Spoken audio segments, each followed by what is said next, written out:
Good evening, I'm Callahan Marshall. Thank you for joining us tonight. 2 people shot. One of them has died following a shooting that happened in the town of Webb last night. Police say the scene was chaotic when they got there to the home on Danbar Acres Road. The suspect is in custody and charged with murder. News Channel 2's Brent Carney spoke with police today. He joins us live in the studio with your top story tonight, Brent. Good evening, Callahan. The man that died from Patterson, that's a town in Putnam County near New York City, was actually holding a housewarming party after purchasing the home in the Adirondacks. And police say it was at that party where the problems began. It took nearly 15 hours for the coroner to remove the body from the scene as investigators continued to try and piece together what happened. All that was left were the shell casings and the tarp that covered the body. We're learning from this investigation that we have 2 911 calls, one from the suspect and also one from the victims. Police say 50-year-old Scott Krempler of Patterson, New York, was hosting a party at his home. At one point, police say Stephen Swanton of Rochester came to the party uninvited from his home just down the street.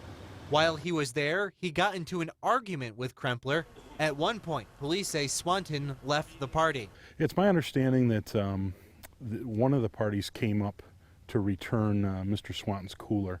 Police say 55-year-old William Robitello of Oriskany, who was attending the party, went to Swanton's home to return the cooler and to try and smooth things over. And when he did that, Mr. Swanton indicated to him that he wanted to apologize to the other gentleman. Robitello then goes back to the party to get Krempler so Swanton could apologize to him. Both of them returned up here on the UTV, and that's when the confrontation became heated once again. And that's when police say Swanton shoots both Krempler and Robitello in his driveway with a handgun, killing Krempler.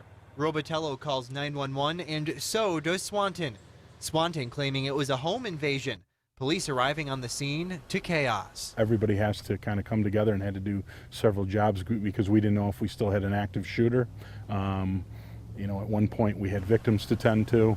We had a person in custody, and we had several parties that were friends or acquaintances, relatives with both sides. And of course, we don't know what side they're on. Swanton, who went back into his house after the shooting, surrendered to police peacefully. Police say the murder weapon was recovered inside of his home.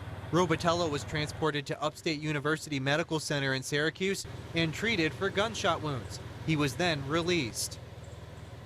Swanton is innocent until proven guilty. He was arraigned via Skype and is currently being housed in the Herkimer County Jail without bail. He is charged with second-degree murder and second-degree attempted murder. But for now, in the studio, Brent Carney, News Channel 2. Callahan? Brent, thank you. So